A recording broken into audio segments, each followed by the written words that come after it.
Education is inherently highly localized experience. Historically, there's been larger edtech companies coming into Southeast Asia and trying to scale, and it doesn't work. Welcome to Brave. Learn from Southeast Asia's best tech leaders. Build the future, learn from our past, and stay human in between. No BS on success. I'm Jeremy Au, venture capitalist, Sierra founder, Harvard MBA, science fiction nerd, and dad of 2 daughters. Every week, we debate startup news, interview changemakers, answer listener questions, and share personal insights. Join our movement of over 40,000 members and get transcripts, resources, and community at www.bravesea.com. Stay well and stay brave. Hey, Mike, really excited to have you. You've always been such a tremendous convener and organizer and expert on education across Asia. And I've been on the panel of your conferences that you organize, and now finally get to hear your story. Thanks for having me. Yeah. So, Mike, could you introduce yourself? Sure. Mike Michalec, a U.S. citizen, been living in Asia since 2009, full-time. Came here in 2007 to work in the UNESCO office, regional headquarters in Bangkok, in the ICT and education unit. That's how I originally came. Had a short assignment, went back to Europe, was living in Europe, working in Europe prior to that, and then ended up 2009, have been here ever since. And what's interesting is that you obviously started out, you studied all the sciences. What was your early career like? Yeah, so I've had a couple different, we all pivot. I think some people pivot every 7 years, 10 years, or not. But initially, I worked in a research lab. I was considering doing a PhD at one point, but I was doing molecular research for a couple years and then got tired of being in a lab. I'd hardly see the outside. You go in when it's dark, come out when it's dark. And so I just had this need to experience the outdoors. Again, I'm in my early 20s at this point. Ended up taking a job as a guide, leading outdoor adventure stuff just randomly because I was living in Colorado at the time. But that ended up taking me all around the world. So I spent about 5.5 years working all around the world, just doing a lot of trekking, leading people on treks and camping excursions and things like that. So that was, let's say, the first phase. The next phase, I've always had an interest in education and the sciences. So then I went and did a graduate degree and was a science teacher for a while and did that also around the world. And then the next pivot was into international development. And what's interesting is that you were doing all of this, and I think there were 2 major components to where I think you've made the decision to focus on education on one side, and the second part is obviously on Southeast Asia. So I'm just curious, which one came first and how did it happen? Yeah. So again, the whole reason I came here, I applied for a position with UNESCO. UNESCO has 2 main offices globally. There's the HQ in Paris, and then there's second largest office is in Bangkok. So I thought I was going to Paris and then ended up in Bangkok. To be honest, I wasn't too excited about at the time, but had a short assignment there and I just thought the region was interesting. There's so much diversity. One of the things I liked about Europe is you've got all these vast cultural differences. You just drive for an hour, you're in a different country, different language. And it was interesting to experience that in Southeast Asia. So that's initially how I had a liking to the region. There's just a lot of interesting work to do in the education space in this part of the world. You've got poor countries, you've got wealthy countries, you've got just this vast spectrum of neat things to do. And let's talk a little bit about kind of education in 2 pieces. I think one is obviously your work, and the second part is like what we think about education. Okay. I'm just curious, what do you do in education and in Southeast Asia? How would you describe that today? What do I do now? Yeah, so for the most part, we can call it consulting and research. Again, originally I was more in the public sphere, right? So international development, government type of work. And over the last 8 to 10 years, I've focused more on the commercial or maybe transactional element. And so I toggle back and forth between public and private. I still occasionally do some work in the public sphere. There was a report 2 years ago, World Bank overview in Southeast Asia that I contributed to. And 4 or 5 years ago, there was a Edtech ecosystem evaluation metric, a mid-year, which was, again, more focused on the public sphere that I helped put together for now, I would say a majority of my work is on the commercial side. Example could be a large company or a foundation looking to deploy capital into the sector, and they want to target specific companies. So there's elements of due diligence, there's elements of market landscaping, understanding, etc. So let's talk about the education space in kind of like Southeast Asia. I think there's a lot of different models in play, a lot of needs. So how would you think about it? For me, when I think about it, I tend to think about it in terms of the public side or the country by country situation. I tend to think about the education systems, whether it's public or private. Then after that, normally think about the education tech layer, right? So how do you normally think about the education space? How do you explain it to folks? Very similar. Yeah. We say cradle to career, K to gray. So I think that's maybe my first way of dividing is which segment. Education it's an odd sector because it's so encompassing. When you look at fintech or logistics or anything else, it's a little bit more clear what it is you're talking. Education is so vast that you really do have to focus in on what it is, just so you can communicate with whoever. So that first line is, okay, what are we talking about? Is it adult learning, skills development, or is it early childhood education? Very different. So that's first. Second is, where are you on this continuum of, let's say, impact versus transactional? And you'll find very different discussions and interests along that continuum. There's a lot of people that work in the sector that literally have no interest in the outcome aspect of education, whereas on the impact side, it's full. That's only what they're concerned with, and not so much the sustainability.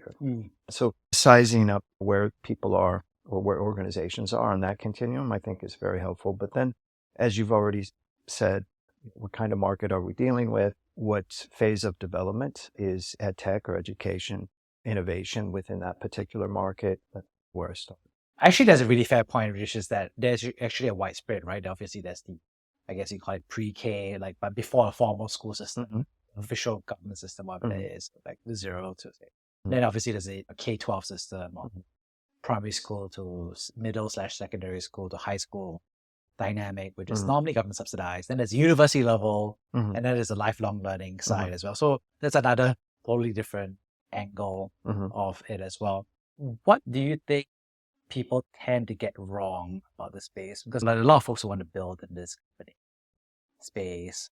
Any myths or misconceptions about this space? That's a really good question. What people get wrong, I look at it more like into the approach.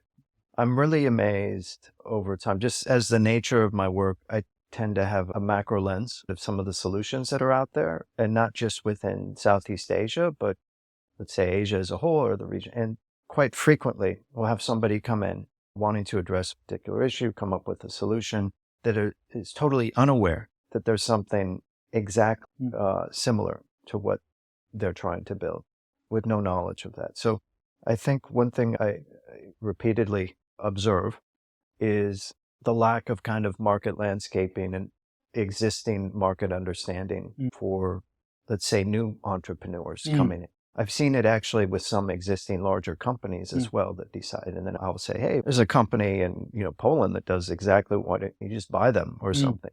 And I'm sure that happens to some extent in every industry and sector, but I think in Edtech specifically, we've reached this kind of, I'll call it solution saturation. AI is a little different. Everybody's trying to integrate and understand how that's affecting and impacting and whatnot. But in terms of Edtech solutions, I don't know if we need more at this point, to be honest. There's a lot of work to optimize and help the existing companies maybe have more efficacy or understanding of what their solution is doing within the realm of education. But yeah, so I don't know if that answers specific, but that's one thing that I've noticed repeatedly. What's interesting is that there's always a lot of education tech startups. Why do you think there's so many education tech startups? For me, my guess is there's a big passion subsidy. Yes. A lot of people want to be idealists and help out, but I'm just curious from your perspective. 100% I agree with you.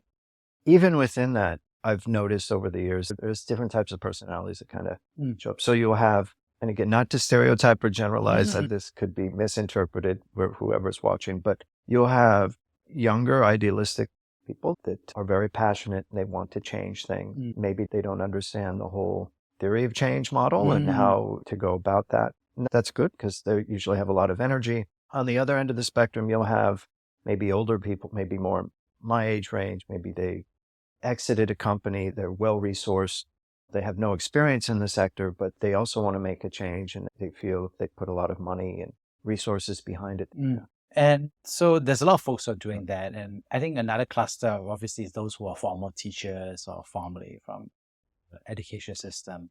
Yeah, some. There are. I wish there were more. IAL here in Singapore, the Institute of Adult Learning, they have a couple of initiatives. Spur Lab, I think, where they support, and these aren't K-12 practitioners. These are poly practitioners or university lecturers or what, but they encourage and help them to build something.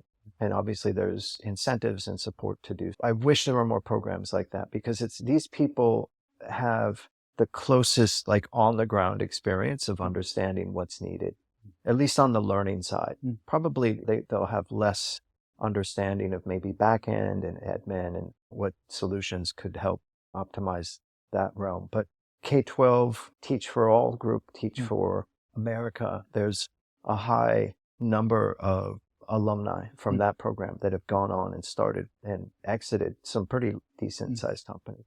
And they have programs within workshops or cohorts or however it's arranged, but that have helped build the capacity for people to be solution providers within that. So I would love for that to be replicated within other countries, but those people are much better suited, partly because they just understand the educational aspect. I think if we look at most of the edtech companies, let's say in Singapore or in Southeast Asia, I think there will be more on the side that the background of the founders is they were a tech, they be there an engineer or something, but less so that somebody was an educator. Yeah. I think one thing that you reminded me of is that a lot of startups fail education. I'm just curious what are the clusters of patterns of failure. I think you mentioned one definitely, right? Which is they don't really understand the education system and how it works. Yeah, I think and this is a lot better than I do, but just in terms of monetizing solutions, when the user and the payer are two different people, at least in the K-12 realm, it gets a bit convoluted. And how do you manage that? Scaling is another issue. Education is inherently highly localized experience.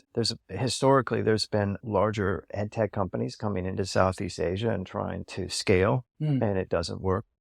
Now there's one Chinese company that's doing it better than anyone I've noticed in the last decade. It has a good presence in Vietnam, Indonesia, and Thailand.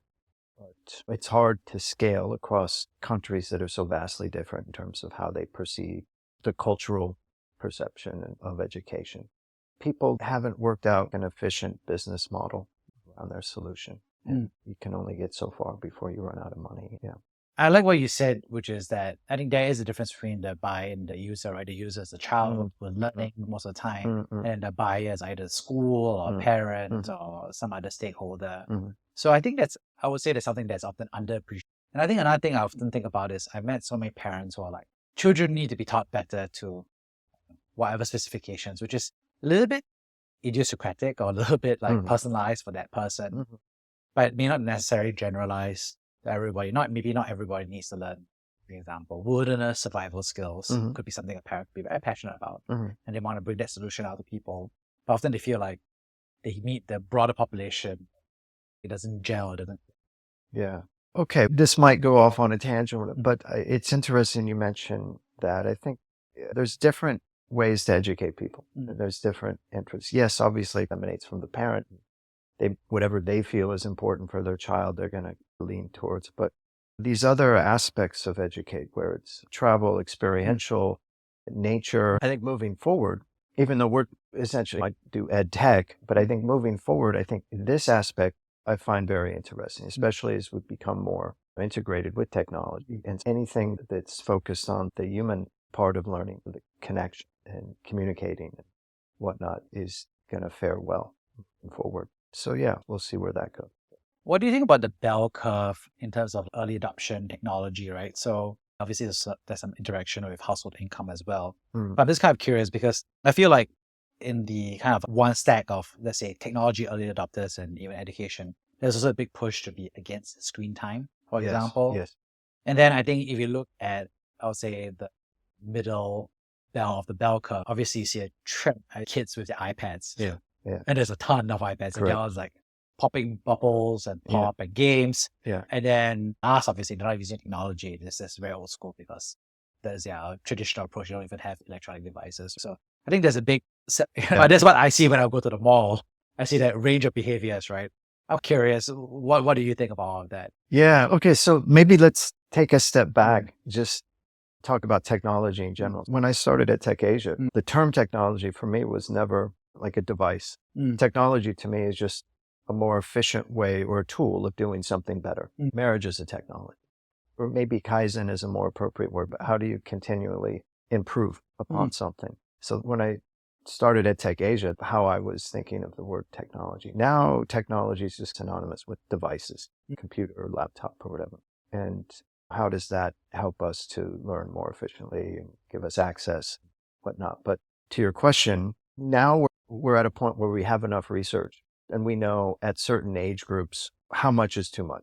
We know from 0 to 5 or 5 to 7. There's a ton of research out there that's letting us know what point is it detrimental to have your kid utilize a device.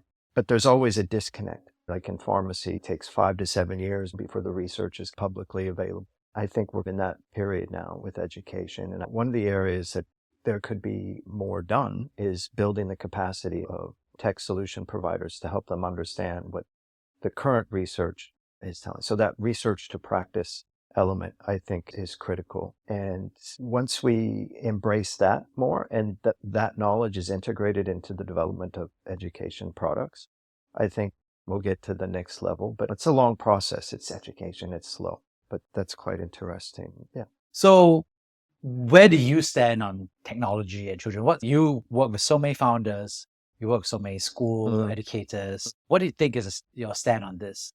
Yeah, it's a really good question. How much is too much? And so I think it's different for different age groups. For kids, younger kids specifically, coming from someone that spent a fair amount of time in his early 20s in kind of the outdoor world stuff, I think there's a lot of lessons to be learned. There's a lot of connection to make with the natural world that's best done at the earlier part of your life.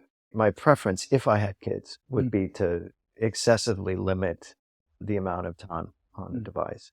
As you get older, you can self-manage yourself and your time a bit better. And obviously it is what it is. But it's interesting. And again, I don't know the numbers or the data on this, but I've heard and seen it as you well. But like in Silicon Valley, for example, a lot of the successful founders don't even let their kids have phones until they're 12 years old or whatnot. So it's not that they're limiting time. There's no time. But obviously there's a lot of data out there. There's a lot of research that people can refer to that give more specific details. But I think just inherently, given my background, I would probably be limiting. I think the counter side to that is obviously we're technology integrated world and it can't be totally foreign. Maybe for whatever they're using in school, maybe that's enough to familiarize them with it so they can use it as a learning tool, as a communication tool or whatnot. But I think it's differentiating this like learning in school and learning out of school. I think any learning out of school probably just minimize as much as possible. But again, that opens up, it depends where and who. If you're in an area with no access, if you're in rural Indonesia and you want to have quality Mandarin instruction, that's your best option is to do it through technology. So it depends on so many different factors. But again, inherently, I think probably to have less than what is currently being used. Yeah, I think it is so true because obviously there's a good use of the devices and bad use, right? I wouldn't give my kid a casino on the iPad. Right. That'd be a horrible idea. Right. But there are good parts, like some of the education tech tools, helping them learn math, etc. Yes, so I think then, of course, I think it's interesting where I feel like I probably am on that camp where I'm trying to limit my screen time for the kids because I feel like they're going to use lots of screens when they get older. Yep. I don't feel like they're ever going to fall behind on screen. But I think it's important for them to have that connection between their mind and their body and their social community. And I think if they're not present for this moment, and there's a beautiful life that's in an iPad that will just take up all of it. It might not even be screens. Who knows? Yeah. It could be something that's in their glasses. Yeah, or voice assistant as well. Yeah. And so I'm just curious because there's also certain other dimensions. But one thing you just mentioned is that you don't have kids. So what's it like to be working on education and you don't have kids? I was an educator Mm, a long time ago, mm, decades and decades ago, and that was fine, but I don't work with kids. It's a continuum. So a lot of the work that I do is maybe more focused on the latter end of the continuum, mm, depending on whatever the projects are. But higher education skills, like what I do now, there's a lot of skills development and focus around competency-based skills assessments and things like this. So I'm not really working with children that often. So what's interesting is that you mentioned that there are Chinese companies starting to deploy in Asia and Southeast Asia just now. I'm curious because obviously China had that big crackdown on education tech. So Mm. that's one thing that happened in our space. I think in India, which was the tech education unicorn, imploded due to mismanagement and Mhm. so forth.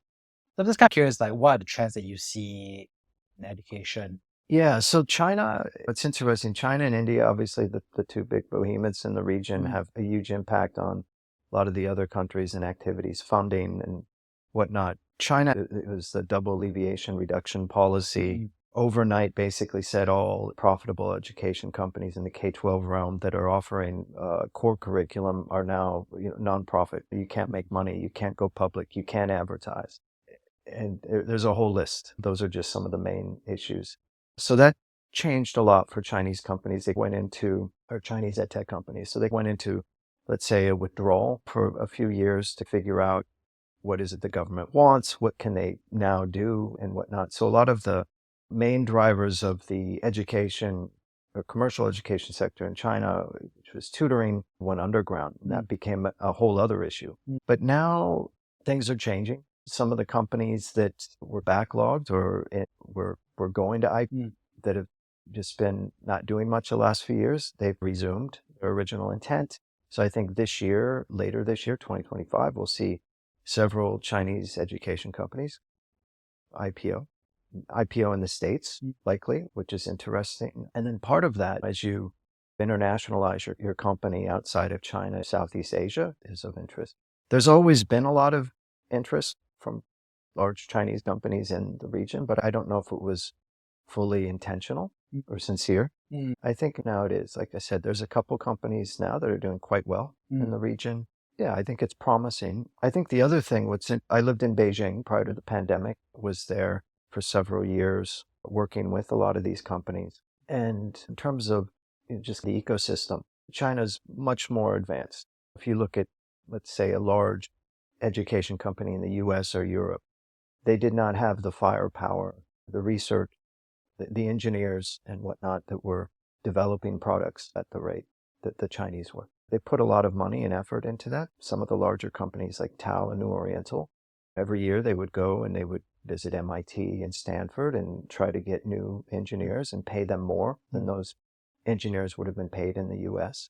There's a lot of people that have taken companies to scale Mm. that understand the economics and the business behind the education sector on a level that nobody else has done globally. So let's see what happens with that. I'm more optimistic about it. The world has a lot to learn from Chinese education companies. So wrapping things up here, when was the time that you were brave? Yeah, good question. Bravery has a bunch of different definitions. There was a woman, when I was 18, I did a cross country bus trip. And my uncle's neighbor Mm. was this 100-year-old lady. Mm. Amazing. Like her husband was 102 Mm. at the time. They made me lunch. And she had this interesting story where she was a victim of the Armenian genocide in the 1920s. And she told me her life story. And what was really interesting is how she was brave through the horrendous ordeal. Mm. Well, she lost her whole family. She survived and she moved around to different countries and just navigated these extreme hardships through her life. But she was literally to this day probably the most optimistic, positive, happy person that I've ever met. And to me, I found that as exemplarized bravery. Maybe it's more internal bravery. So in all of the places where I've moved, whenever I have hardships, you don't want to compare, obviously, but her mindset and the way that she goes about engaging different parts of her life in an optimistic way, where she's trying to learn and become better and help other people. I find that exceptionally brave, because she, in this particular lady's case, she had every excuse not to be. And so I've tried to maybe replicate some of that into my own version of bravery when I'm in situations where it might be uncomfortable, when I'm in new scenarios, new situations. How can I also be optimistic and get the best out of this situation? And I've met other people, as we all do, that we take little bits and pieces of and try to integrate into our own persona. But that particular woman was very influential at a young age. Thank you so much. So I'd love to summarize the 3 big takeaways. First of all, thanks for sharing about your own early career, move to Southeast Asia, and what you like as a student. Secondly, thanks so much for sharing about your perspective on education sector in Asia, in terms of how you think about the Chinese expanding in Southeast Asia, about some of the aspects about the education vertical. And lastly, thanks so much for sharing about your views on technology and parents, about how they should be thinking about technology usage for their own families. On that note, thank you so much for sharing your experience. Thank you for having me. And I hope to interview you someday. Thank you for listening to Brave. If you enjoyed this episode, please share the podcast with your friends and colleagues. We would also appreciate you leaving a rating or review. Head over to www.bravesea.com for member content, resources, and community. Stay well and stay brave.